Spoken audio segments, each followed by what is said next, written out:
नमस्कार मित्रांनो, आज आपण अर्थशास्त्राची व्याख्या आणि त्याची संकल्पना काय आहे याच्याबद्दल चर्चा करतो आहे।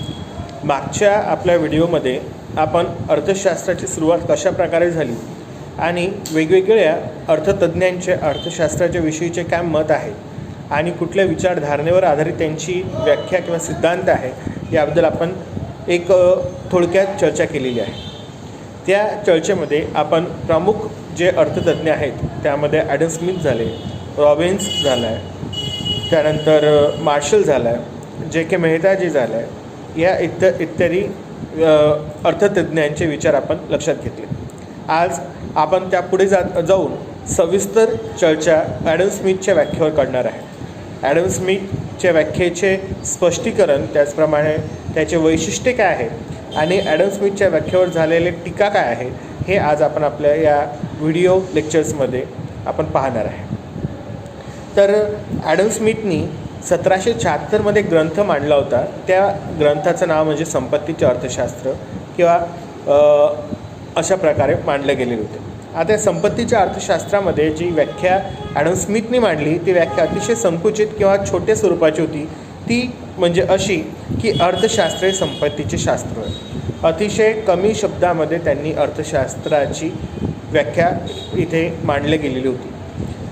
आता या व्याख्येचं जर आपण स्पष्टीकरण करतो म्हटलं किंवा या व्याख्येच्या आपण जर खोलामध्ये जाण्याचा प्रयत्न केला तर आपणास असं लक्षात येईल की संपत्तीचे उत्पादन, वाटणी व विनिमय याचे विवेचन करणारे शास्त्र म्हणजे अर्थशास्त्र।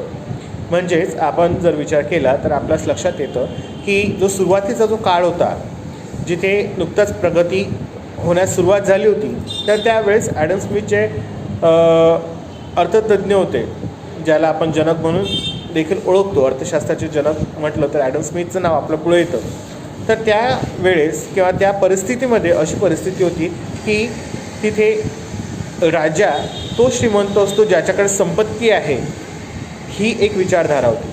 आणि प्रत्येक लोकांना आपला राजा हा श्रीमंत झाला पाहिजे किंवा आपला प्रांत हा श्रीमंत झाला पाहिजे, तर त्याच्यासाठी संपत्ती अर्जित केली पाहिजे किंवा संपत्ती गोळा केली पाहिजे, हे एक त्यांचं अतिशय तुबळक असं ज्ञान होतं। म्हणजेच आता इथे आपण म्हणू शकतो की प्रत्येक व्यक्ती संपत्तीला महत्त्व देण्याच्या मागे लागलेलं होतं आणि संपत्ती कशा प्रकारे आपली वाढवता येईल आणि संपत्तीचं आपण कशा प्रकारे विवेचन किंवा आपण म्हणू शकतो विनिमय, वाटणी केलं जाईल याच्यासाठी प्रत्येक व्यक्ती हा प्रयत्नशील होता, कार्यशील होता।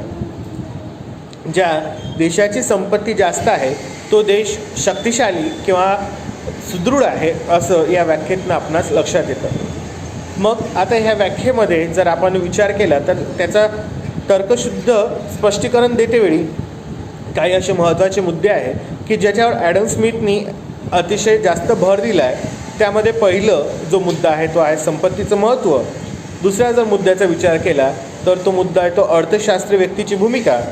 तिसरं व्याख्येत दिलेले संपत्तीला प्राधान्य आणि चौथं जे आहे ते संपत्तीचा मार्ग। जर आपण बघितलं तर हे चारही मुद्दे संपत्ती या शब्दाच्या अवतीभोवती फिरताना आपल्याला दिसतात। याच्यावरनं या व्याख्येमध्ये संपत्तीला किती अवाजवी महत्त्व दिलेलं आहे हे आपणास लक्षात येतं। त्यामधील जो पहिला मुद्दा होता जे म्हणजे संपत्तीचं महत्त्व, त्याच्यामध्ये असं म्हणू शकतो आपण की ॲडम स्मिथने समाजामध्ये संपत्ती हाच फक्त एकच घटक महत्त्वाचा आहे असे गृहीत धरले होते। तिथे ॲडम स्मिथ असा म्हणतो की समाजातील लोकांना जर आपल्या गरजा पूर्ण करायच्या असेल तर त्यांना फक्त आणि फक्त संपत्ती अर्जित करणं हे एक महत्त्वाचं कार्य केलं पाहिजे।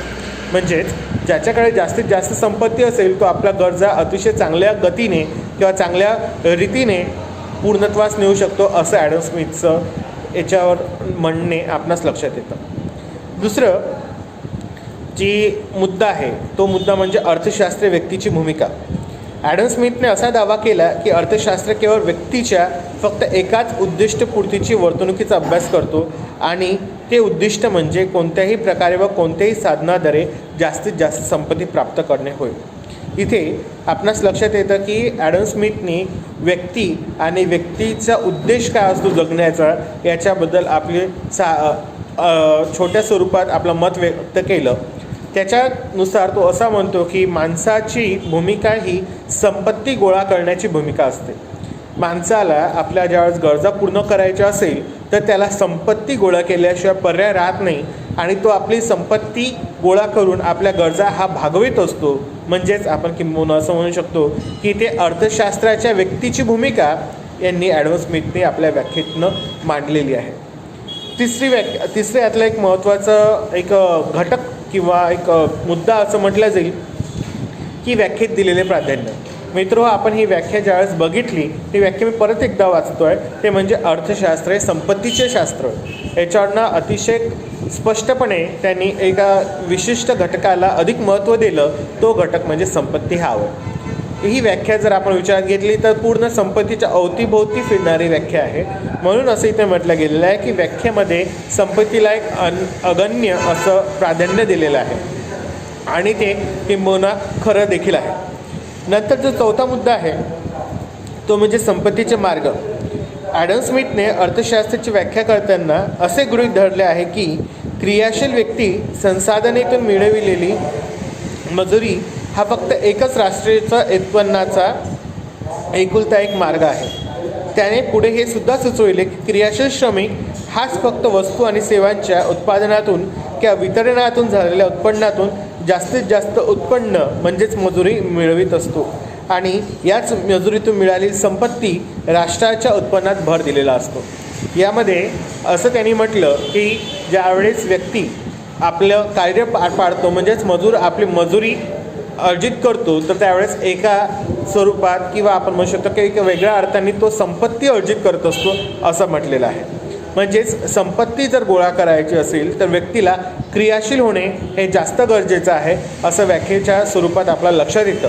म्हणजेच असं म्हणू शकतो आपण की व्यक्तीला जर आपलं स्वतःची प्रगती करायची असेल तर त्याला क्रियाशील व्हावं लागेल आणि क्रियाशील झाल्यावरच त्याला संपत्ती प्राप्त होईल. आणि व्याख्येमध्ये जशाप्रमाणे सांगितलं की संपत्ती कशा प्रकारे अर्जित करायचे, संपत्तीचे विवेचन कसे करायचे, संपत्तीची वाटणी कशी करायची ही आपल्याला अर्थशास्त्र या शास्त्रामध्ये सविस्तररित्या समजलं जातं किंवा हे एक शिकवलं जातं असं ॲडम स्मिथने आपल्या व्याख्येमध्ये मांडलेलं आहे. आता हे झालं ॲडम स्मिथच्या व्याख्येचे मुख्य घटक किंवा कशाच्या बेसिसवर कशाच्या पायाभूत घटकांवर ही व्याख्या मांडलेली आहे असं आपण म्हणू शकतो. परंतु जसं व्याख्येची कुठल्याही बाजूच्या दोन पैलू असतात तसंच या व्याख्येच्या फायदा आणि त्याचप्रमाणे तोटे देखील आहेत. तर आता हे तोटे त्यालाच आपण टीका किंवा आक्षेप काय आहे तर याचा देखील आपण विचार करणं गरजेचं आहे. त्या ॲडम स्मिथच्या व्याख्येवर काही जे पुढील अर्थतज्ञ होऊन गेले त्यांनी जे सुधारणा आणली त्याच्यातनं त्यांना काही तोटे जे किंवा आहे किंवा जे टीका आहे त्या त्यांनी मांडल्या. त्यामध्ये प्रामुख्याने एक पहिली टीका अशी होती की व्याख्या जी आहे ती अतिशय संकुचित आहे. आपण बघितलं की यामध्ये जी व्याख्या आहे ती अतिशय कमी शब्दामध्ये ॲडम स्मिथनी जगापुढे समाजापुढे मांडली. पण ज्यावेळेस हे कमी शब्द ज्यावेळेस वापरले गेले तर त्याथे टीकाकारांनी वेगवेगळ्या टीका केल्या. त्यांच्या म्हणण्यानुसार जी ही व्याख्या जी होती ती अतिशय कमी शब्दामध्ये वापरण्यात आलेली व्याख्या आहे ज्याच्यावरून अर्थशास्त्राचं जे मोठं स्वरूप आहे, व्यापक स्वरूप आहे ते आपणास लक्षात येत नाही. आपल्याला जर व्यापक स्वरूप समजायचं असेल तर व्याख्येला देखील व्यापक स्वरूपात मांडलं गेलं पाहिजे होतं असं काही अर्थतज्ञांची मत इथे मांडलं गेलेलं होतं. दुसरा जे पॉईंट आहे किंवा दुसरा जो मुद्दा आहे तर त्याच्यामध्ये संपत्तीचे अवास्तव महत्त्व हा एक आहे. बरोबर आहे, या व्याख्येमध्ये संपत्तीला अवास्तवी महत्त्व दिलेलं आहे. इथे असं म्हटलं जातं की स्मिथने मनुष्यापेक्षा आर्थिक जीवनात संपत्तीवर अनावश्यक जोर देऊन संपत्तीला अवास्तव महत्त्व दिले. त्याने जीवनात प्राथमिक स्थान संपत्तीला दिलेले असून दुय्यम स्थान मनुष्याला किंवा मानवाला दिलेले आहे. स्मिथने आपल्या व्याख्येमध्ये संपत्तीला इतकं अधिक जास्त महत्त्व दिलं की त्याने मनुष्यावर देखील मात केलेली आहे असं आपणास लक्षात येतं. म्हणजेच इथे ॲडम स्मिथच्या म्हणण्यानुसार जर विचार केला तर मानवापेक्षा संपत्ती मोठी असं आपणास लक्षात येतं. इथे कुठल्याच प्रकारच्या मानवीय भावनेला वाव दिला गेलेला नाही आहे. इथे फक्त आणि फक्त मानवी जीवनाचा उद्देश म्हणजे संपत्ती गोळा करणे इथपर्यंत ॲडम स्मिथने आणून ठेवलेला आहे. म्हणजेच असं म्हणू शकतो आपण याच्या दुसऱ्या शब्दात मांडायचं म्हटलं तर इथे संपत्तीला अवास्तव महत्त्व ॲडम स्मिथने आपल्या व्याख्येमध्ये मांडलेलं आहे. तिसरा जो मुद्दा आहे तर तो म्हणजे संपत्तीचा एकल स्रोत. आता या संपत्तीचा एकल स्रोत म्हणजे काय किंवा त्याच्यामध्ये काय यांनी म्हटलेलं आहे टीकाकारांनी, तर असं म्हटलेलं आहे की ॲडम स्मिथच्या मते श्रमिकांना रोजगारीतून मिळालेली मजुरी हाच एकुलता एक राष्ट्रीय संपत्तीचा स्रोत आहे. टीकाकारांच्या मते नैसर्गिक संसाधने, मानवी संसाधने, भौतिक संसाधने आणि वित्तीय संसाधने याचा देखील विचार ॲडम स्मिथने आपल्या व्याख्येमध्ये मांडायला हवा होता किंवा करायला हवा होता. इथे राष्ट्राचे उत्पन्न म्हणजे फक्त संपत्ती किंवा मजुरी मिळून मजुरीतून निर्माण झालेलं उत्पन्न इथपर्यंत राहत नाही, तर राष्ट्राची संपत्ती ज्यावेळेस आपण विचार करतो आणि देशाच्या संपत्तीचा जर विचार केला तर आपल्याला नैसर्गिक संसाधने त्या देशाची, त्याचप्रमाणे मानवी संसाधने, भौतिक संसाधने याचा देखील आपल्याला विचार इथे करणं जास्त गरजेचं आहे.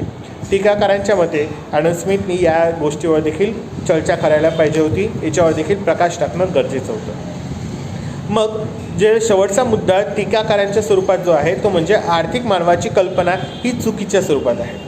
त्यात असं म्हणतात की ॲडम स्मिथने अर्थशास्त्राची व्याख्या करताना असे गृहीत धरले की प्रत्येक व्यक्ती एनगेन प्रकारे पैसा मिळवण्यासाठी प्रयत्नात असतात, त्यामुळे त्याने आर्थिक मानवाची उपमा दिलेली आहे.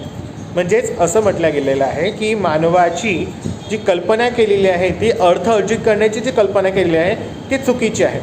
असंही इथे पुढे म्हटलेलं आहे की मानवाच्या गरजा पूर्ण करण्यासाठी फक्त आणि फक्त संपत्तीचीच आवश्यकता असते असं नाही. जे टीकाकार होते, जे टीकाकार त्यामध्ये प्रामुख्याने F.A. Walker, J.L. Mill, J.B. से, डेव्हिड रिकार्डो हे जे पुरातनवादी अर्थशास्त्र यांनी जे होते त्यांनी संपत्तीच्या शास्त्राला टीका केली आहे आणि त्याच्यानुसार त्यांनी असं म्हटलेलं आहे की फक्त संपत्ती गोळा केल्याने मानवाला समाधान होत नाही, तर मानवाला समाधान कधीकधी त्यांनी केलेल्या वर्तणुकीतून देखील होत असते. पण या ॲडम स्मिथनी ज्यावेळेस व्याख्या मांडली त्यावेळेस त्यांनी मानवाच्या वर्तणुकीचा अभ्यास केला नाही, मानवाच्या इतर घटकांचा अभ्यास केल्याने फक्त आणि फक्त संपत्ती ह्या एकमेव घटकाला विचारात घेऊन त्यांनी आपल्या अर्थशास्त्राची व्याख्या 1776 साली प्रदर्शित झालेल्या संपत्तीचे अर्थशास्त्र या ग्रंथामध्ये मांडली आणि तिथे आपलं अर्थशास्त्राचे काय स्वरूप आहे हे मांडलं. या अर्थशास्त्राच्या व्याख्येला नक्कीच खूप जास्त महत्त्व अर्थशास्त्राच्या इतिहासामध्ये दिलं जाईल, कारण की पहिली अशी एक व्याख्या होती की ज्याने एक शास्त्रीय स्वरूप प्राप्त केलेलं होतं. म्हणून आपण या व्याख्येचा देखील तेवढाच मान सन्मान केला पाहिजे आणि अशा प्रकारे आपण आपल्या ॲडम स्मिथला त्याचे मत काय होते, त्याचे स्पष्टीकरण काय होते, त्याची व्याख्या काय होती आणि त्या व्याख्येवर झालेल्या टीका काय होत्या याची आपण रीतसर इथे चर्चा केलेली आहे.